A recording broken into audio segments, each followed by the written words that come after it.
My clients, we'll call them Mark and Julie, they were following every financial rule, but they were still about to overpay their mortgage by $580,000. Well, that just doesn't make sense.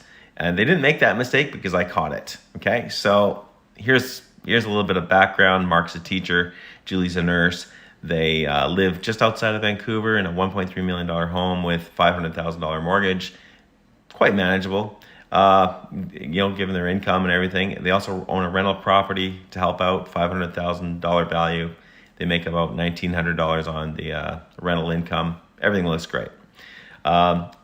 Except for one thing. They were using their rental cash that was sitting in a rental cash account just to pay their expenses on the rental. They weren't using any leverage. Basically, because of the inadequate use of funds, the primary mortgage was eating up interest, giving them a zero tax relief. This is the expensive way to pay a mortgage, using after-tax income with no deductions and no strategies, okay?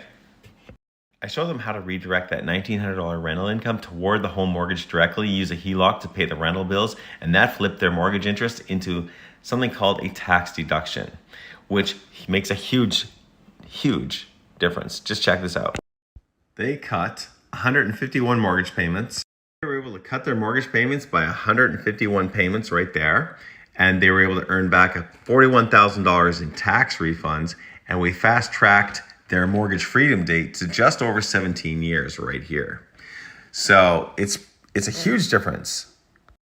And a lot of personal lifestyle differences too, right? Now, instead of having to work an extra shift or give up weekends, Mark and Julie are now socking away cash for a lakeside cabin, actually, because their money's finally working just as hard as they do. I love it when money kind of catches up to people like that, because all kinds of things can happen. So if you look at also selling the rental, if you wanted to pay down the mortgage earlier, yeah, they become mortgage free in as little as 3.5 years, building over $637 in long-term net wealth improvements. So if you've got a rental and you've got a mortgage on your primary, then you've got a way with more options than you think. Let's see if a strategy call can work for you. Book that discovery call with me. I'm James Park, your mortgage pal.